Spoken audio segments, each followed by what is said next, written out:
Ready to deep dive. Let's go. That's part of the process, right? I've done 6,000 videos. So don't go spend $5,000 with them and take out a loan to do it. That's a great idea. That go and just read a chapter, then leave the bookstore. Shortly after, I had my first deal for $13,500. In this episode, we have got the fantastic YouTube sensation, Evan Carmichael. Evan gives his tips on how he grew his YouTube channel to over 2 million subscribers. He was on 7,000 subscribers 5 years in, and then he spent the next 5 years smashing over 2 million subscribers. His YouTube channel is all helping entrepreneurs, business tips, how to successfully model successful people. He talks about how he successfully modeled Bill Gates in his own business, and then he went on to sell that business to become a multi-millionaire. He gives his top 5 tips if you want to become a YouTuber, exactly what you should be doing, and he also tells you how to find your why.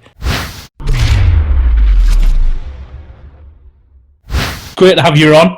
It's a pleasure to have you on. Thanks for agreeing to it. So what I want to talk about today is, obviously you've been a massive YouTube sensation in talking, helping entrepreneurs. Did you start out to be, did you think it was going to go this big when you first started? No, man. So I first started on YouTube 11 years ago. April 2009 was my first video.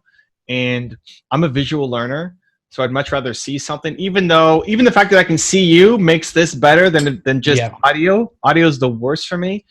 And so I thought, you know what? I'm a visual guy. I struggle as an entrepreneur. I think your purpose comes from your pain. I think whatever you struggled with the most is what you want to then help and give back to help others not struggle as much as you did. So because I struggled so much as an entrepreneur, I wanted to help other entrepreneurs not fail as much as I did in the early days. And I'm a visual guy, so I thought I'll make a YouTube channel. YouTube was a different beast. Like YouTube 11 years ago was not a place you go to for education. It was these really short videos, you know, man falls downstairs and just meme videos, kind of almost like what TikTok is, I guess, right now, was what YouTube used to be. And I thought, whatever, it's visual, I'm going to share it. And if 5 people saw the video and commented, like, I was happy.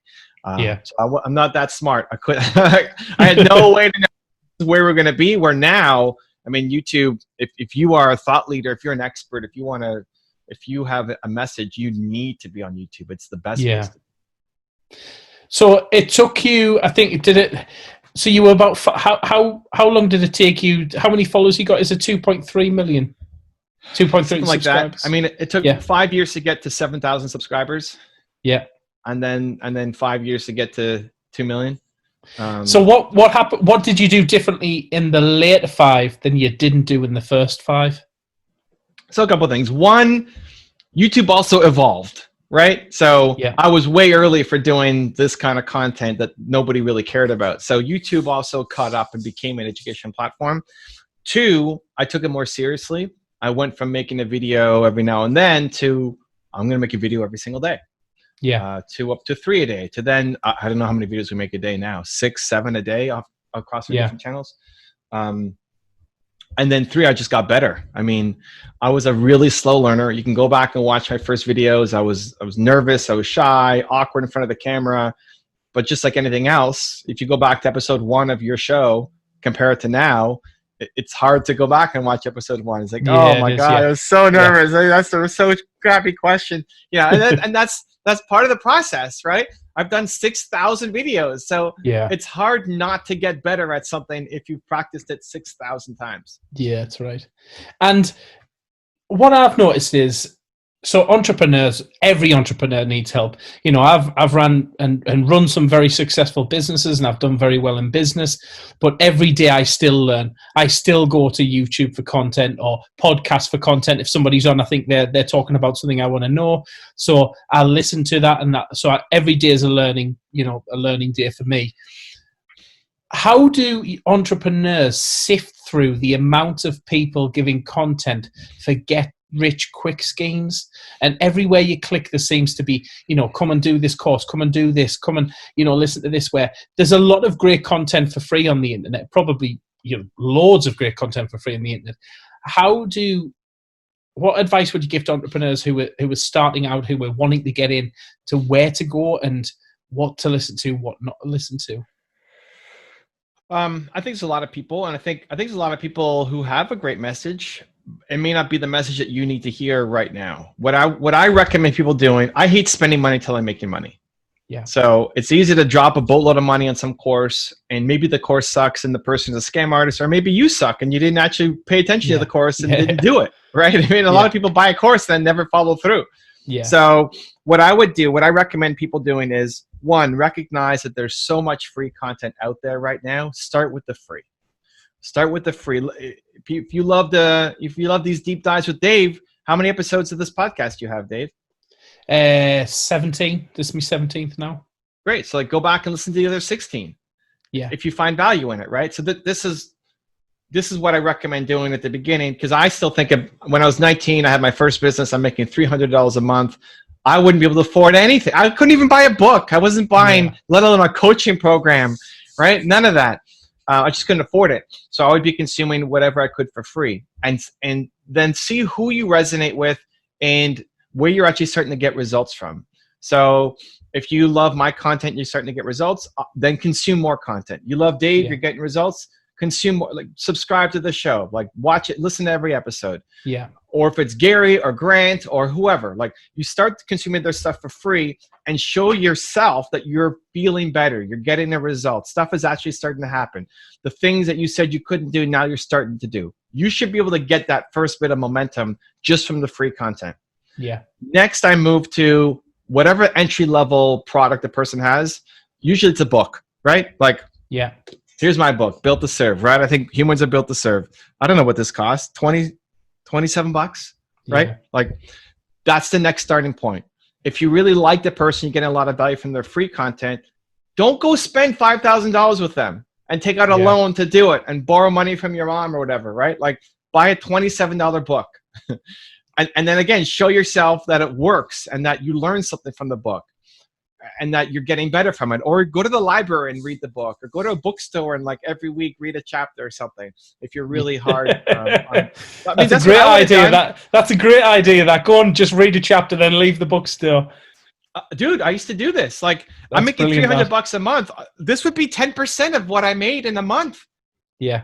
So I would go to bookstores and grab. Now the coffee shops are inside the bookstores, but I would get a coffee, go to the bookstore, and sit there and read the book slowly at a time. I think it's a great way to hack it. But what I want people to do is when they're hooking onto an expert, I want you to slowly work your way in. So you start with the free content. There should be lots of it. Then you get a book. Then maybe you see what the next. Maybe they have some kind of entry-level course. Maybe they have some kind of event that you can go to. Show that it's worth it. That spending at $100 on that next level, and then $500, and then $1,000. If you're spending $5,000 with somebody, you better have gotten already $5,000 plus in value from them from everything else that you've done with them. I think where people fall down is they say this is going to be it, and then they drop $5,000 on some program, and then it doesn't work for them, and they feel upset, and then they never take another shot again. So start with the free and move your way up. Yeah. So for my listeners, can you just give a little brief overview of your background in business? So you've obviously came from nothing, started from nothing, going to bookstores, reading books for free, a chapter at a time. When did it really kick off for you? Yeah, eating the same bean salad lunch every day because it was cheap and would fill me up. Yeah, man. Those are painful days. Where it kicked off for me was in university. I had to make the impossible decision of either taking my dream job and making 6 figures a year and traveling around the world and invest in banking, what I thought I wanted to do, or own 30% of this company and make $300 a month and be an entrepreneur. And this was, I just turned 40 in May, so this is 21 years ago. Entrepreneurship wasn't really cool. It wasn't anything people were really doing. You had to be crazy to be an entrepreneur. Nobody in my family was an entrepreneur, but I just felt like, you know what? I don't know if I'm ever going to get this chance again, and I don't want to live with regrets. So I'm just going to say yes and try being an entrepreneur. And we struggled a lot, and I hit rock bottom, which was me quitting on my business partner and telling him, dude, I can't keep going because I'm working every day. It's not that I'm not working. Like it's all I was doing. I was wake up, go to my business partner's apartment. I worked from his dining room table all day and then went home after dark and then rinse and repeat. No relationships, no friends, like just work. And it wasn't working and I'm making no money. And I started to feel worthless. Like this isn't happening. What's wrong? I need to do something where I feel like I'm a valuable human being again. And so I quit on him. And then the next day I woke up and I said, you know what? I can't quit yet because I would still regret it right now. But I have to find a different way to do it. Like this is not happening as it's going now. Like I can't have another 6 months, a year, 2 years of this. So then I asked myself, well, I can't be the first guy to try to sell software. I had a software company. Yeah. Somebody has to have done this. And I just thought of Bill Gates. There's the first guy that came to mind. Bill Gates, Microsoft, biggest software company in the world at the time. Maybe still is, I don't know. And I went to research his story. And I said, how did Bill Gates start? Like 0 to 1. How did he do that? Yeah. I don't care how Bill Gates makes $1 million now, right? He makes $1 million by drinking a glass of water. How did he get started? Yeah. And I researched his story and I applied that to my business. And shortly after, I had my first deal for $13,500. And that may not sound like a lot of money, Dave, but dude, to me at the time, that was that's a big deal.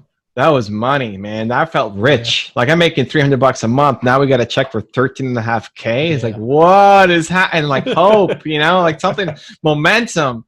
Yeah. And more importantly, I had a model I could do again and again. It wasn't just one deal. I could do another deal like that and another deal like that. So I closed that first deal with a UK company, and then we just started closing more deals. And ever since then, it was when I don't know what to do, I model success. I learned from Bill Gates. I made his strategies work for me.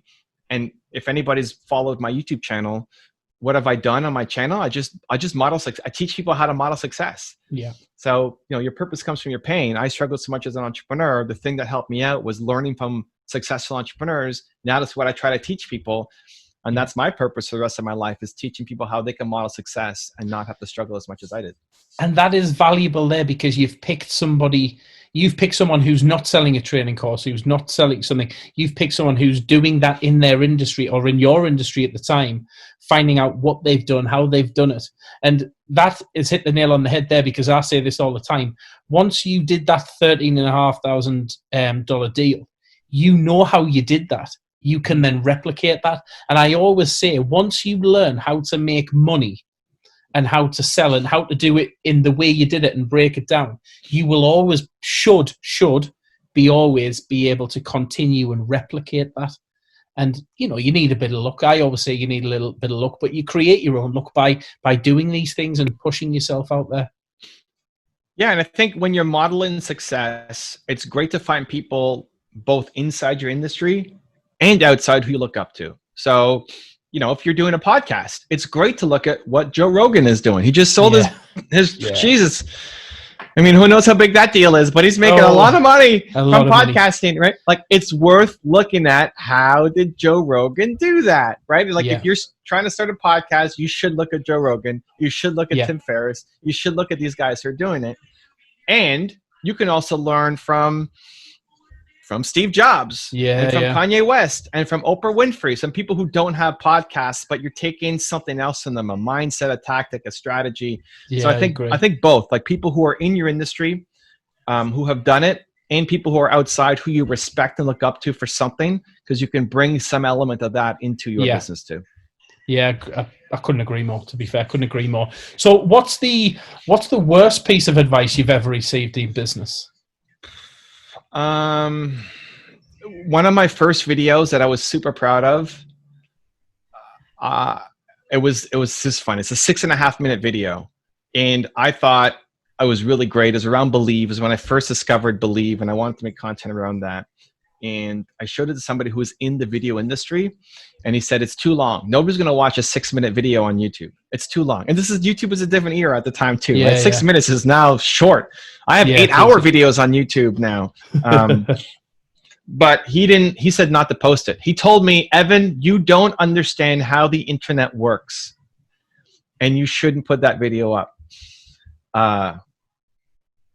and I almost didn't. But I thought, you know what? I like the video. So like, what's the worst thing that happens? I release a crappy video. Great. I move on to the next one. I like the video. I worked hard on it. And so we put it up. And that video got 100,000 views in a month, which was bonkers for me. Yeah. And then I don't know what it's at now, a couple million views on that video now. And it just showed me like, oh man, like I showed this to not some hater, but to an expert, like quote unquote expert in video. And he said it was crap, but I liked it. So I just went with it. And just the willingness to trust your gut, to say, hey, if I like it, I'm going to put it up. And if it fails, at least it's on me and not because I said no to something because somebody else said it wasn't going to work. I think that's how you have regrets. It's like you want to do something and somebody tells you shouldn't or you can't, and you listen to them. And then you look back and say, I wish I didn't listen to that person. Like, I should have just done it.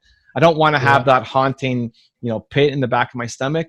And I just want to be able to say, if it doesn't work, it's because I tried and I know it doesn't work. I'd rather know and fail than not know. Yeah. So that's a great, out of the worst advice maybe I got, I learned a great lesson from it. Great. And so any budding YouTubers out there listening, or anyone wanting to start a YouTube channel, what would be your top 5 tips in starting a YouTube channel? Is there a length of video now that really works? Is there a do and do not do you recommend? Top 5. Okay. So we'll just length first because you brought that up. I'd be looking at 10 minutes plus. Yeah. 10 minutes plus, no maximum. Again, I've had 3 and 8 hour videos that crush. But now like a 4-minute video is really hard to pop off unless you're a music video, because people are refreshing and clicking it again and again. So if you're a musician or something, then that's a different story. But for the most part, like thought leadership expert content, 10 minutes plus every video. Expect to suck at the beginning. People expect to be great at the beginning.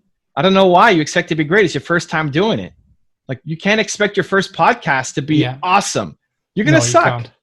But it doesn't mean you suck as a person.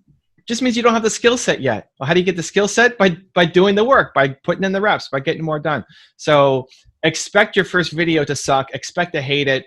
My first video is still up on YouTube. I love it. I didn't take it down. You can go watch it. I'm in a suit. I'm sitting down.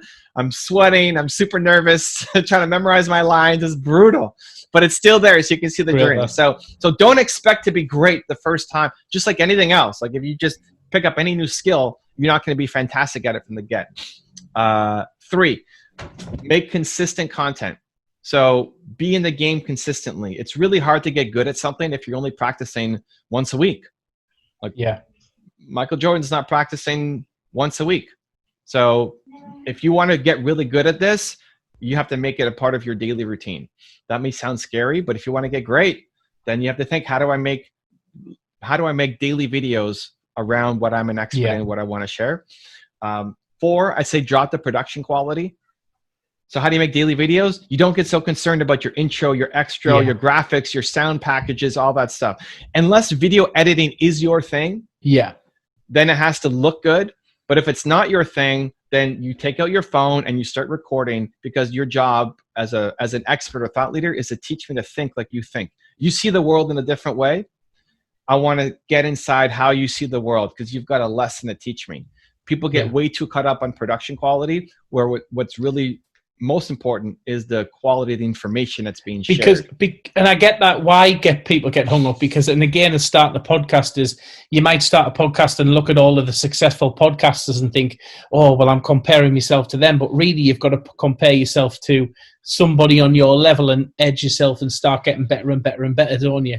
And as the money starts to come in, you get better and better. You can put more money into production and things like that. So produce over perfection, really, isn't it?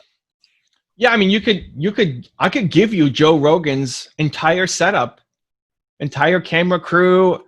Your first podcast is still going to suck. Yeah, it is. Because you don't know what you're doing yet. That's okay. Yeah, that's right. Yeah. That's the process. So we get so caught up in having perfect production quality, where if I gave Joe Rogan your setup, he would crush it. Yeah, he would. Because he's Joe Rogan. Because he's done it. So that's the mindset shift. And people don't produce enough because they're worried about production quality, when in the reality, the only quality that really matters is the content quality. So Yeah. if you're starting a podcast, can you have a great conversation? Can you pull out great information from your guests? YouTube channel, can you give great advice? It's going to shift people to make a change in their life. And you asked for 5. So 5th one I would say is pay super close attention to what happens in the first minute of your video. People are scrolling, and your job is to stop the scroll. Yeah. So this might be too geeky, but we look at 70% audience retention at 1 minute, which means that 70% of the people who started the video are still there 1 minute later. Yeah. That's a really hard number to hit on YouTube consistently. Yeah. So really focus in. If you start a video saying, "Hey guys, welcome back. It's me, Dave. I'm so excited to have," goodbye. Yeah. Welcome back. Don't even know who you are. Yeah. Yeah. You even now, my channel has 2 million subscribers. 83 to 87% of my views are non-subscribers. So how do you open your video then? What would you say? What would be the caption in the first minute for someone? How do you open your video and grab them? So it depends on if you are doing it yourself or if you have a guest. So if you're taking this video, is this going to be a YouTube video? This will be a YouTube video as well, yeah. Great. What you should do for this video is one of 2 things. Either take the best moments from this video where we were the most energized, excited, I dropped the biggest piece of value, and you do a coming up and put that at the start of the video. Yeah. Because I don't remember how we started this, but typically in an interview, you don't get the great stuff from the first sentence. It's like, "Hey, welcome back. Welcome to the deep dive with Dave," whatever. Yeah. I don't know how we started it, but there's getting to know you phase at the beginning of any show, right? So for somebody who doesn't know you and doesn't know me, they're not going to watch it. No. But if you lead with something powerful at the beginning, like, what are your 5 tips to win on YouTube? You've got 2 million subscribers, and then 1, 2, 3, 4, 5, like super quick. Like this, I have to watch this show. What is this? Yeah. Right? Yeah, great. Or you pitch it at the beginning. So it's you on camera at the saying, I have Evan Carmichael on this show, and he's going to break down the secrets to getting 2 million subscribers from 5 years getting to 7,000 to the next 5 years getting to 2 million. He's going to give you his top 5 tips for advice. You have to listen to this show, right? You pitch it as opposed to how most people just upload the raw. Yeah. So it's a basically your first minutes, your sales pitch, like your elevator pitch, if you like, if you know that old school elevator pitch. Yeah, you're pitching why they should watch the video, and don't think of it as like I think sometimes sales pitch comes off as negative connotation. Yeah. There's deep value. Like there's so much value in the content that you guys are making. In the other 16 episodes of this show, there's so much value that you probably have in the conversations you pull out. But if it doesn't come up until the 15-minute mark, nobody's waiting that long if they don't know who you are and are you subscribed to the show. And so in my head at least, I would flip it to service. Like I'm trying to help the person who's watching to let them know this is really amazing. It's really going to help you if you stick around and watch. Because if you want to grow your YouTube channel or whatever the theme is going to be, you're going to learn a lot of nuggets in this episode. Yeah, great. Excellent. Thanks for that. So Built to Serve, where did the idea come from for the Built to Serve and the book? So I was doing a tour last year. I went across 90 days, 23 cities, and I was talking about something else. I was talking about mindset and motivation and getting people to take action on their entrepreneurial dreams. And people kept asking me, how do I find my purpose? How do I find my passion? What am I supposed to be doing? And I said, oh, that's easy. Like you don't have to go meditate for a year or do deep journaling or pay some coach $8,000 to help you figure it out. You go through your who, your why, your how. This 3-step process. And as I did it, somebody else said, oh, can you do it for me? And then, can you do it for me? And my training ended up being just helping people figure that out. And then that was in every city. As I went to every city, I thought, oh, maybe that was just like a Columbus thing. But every city, people are asking the same thing. And I realized, wow, this is a big problem. And a third of the way through my tour, I just decided I need to write this as a book. Like this process is so easy to replicate. I need to get this out there to people. So we basically go through what. Yeah, so in short, how do you find your purpose? What process do you have to go through? So step number 1 is, so it's who, why, how. Step number 1 is who, which is figuring out your most important core value. Humans are driven by core values. If you feel like you're being pulled in a million directions and you don't know what rock to stand on, that's your most important core value. Mine is believe. Somebody else might be freedom. It might be creativity. It might be passion. It might be love. It might be whatever it is for you, the most important core value. Once you figure that out, it already shines a light on your life. So for me, it's believe. I want to create content that helps people believe in themselves. I want to be around people who believe in each other and themselves. I don't want to be around people who are tearing other people down. So knowing what you stand for gives you a compass and a roadmap for life. That's your who. Your why is your purpose. Your purpose comes from your pain. Whatever you struggled with the most as a human growing up, emotional struggle, not physical struggle like you broke your arm or something, emotional struggle where you felt the most worthless as a human. Your purpose for the rest of your life is to help other people who currently are feeling that. Because there's so many people who currently are who you used to be. And you're an impossibility. Like the fact that you got out of what you dealt with is crazy. You shouldn't exist. Most people don't get out of what you went through. Yeah. And you represent hope to all those people.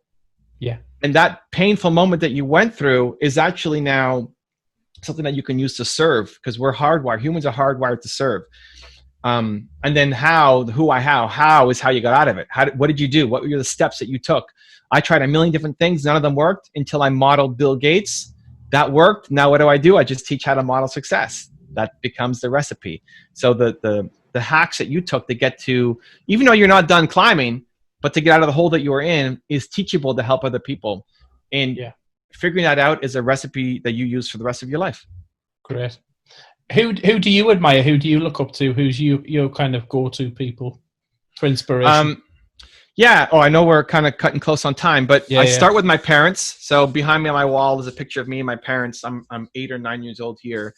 And then apart from that, they taught me how to be human, not entrepreneur, but just human, how to be a good person. I give them, all the credit for that. And then everybody that I featured on my channels, I've learned something from. Like they're on the channel because I have learned something from them and I want to try to share that.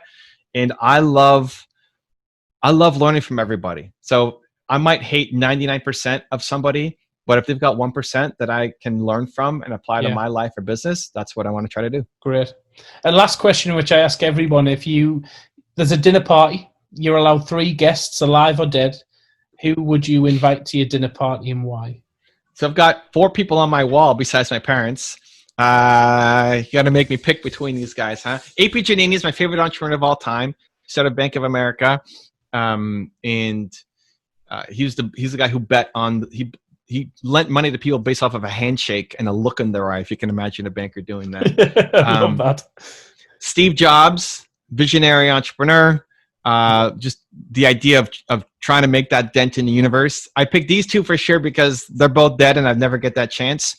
And then my parents was fine. So Howard Schultz started Starbucks and Kanye West. Between those 2, I'd probably go Kanye. I feel like he's a harder get to have, and I have more time to be able to get at Howard. And he'd bring the music, I suppose, as well. Yeah, and just that's a picture of an interview he did at a radio show where he said, the time is now. That I don't want to sit inside a corporation for the next 30 years. Like now is the time to be the greatest you. And it's just a message of urgency that today matters. This interview matters. What I'm doing next matters, and not just wait until Monday or next year or my birthday or some arbitrary day to make a change. Today matters. Well, great. It was great having you on the show. It was short, but a lot of value, and I appreciate the value that you've given the listeners. And hopefully the next 5 years you go to 10 million plus. Let's go. And you too, man. Let's see your YouTube channel blow up. Yeah, man. The Deep with Dave. Appreciate you, man. Thank you for the love. Excellent. Cheers now. Take care. Cheers. Bye-bye.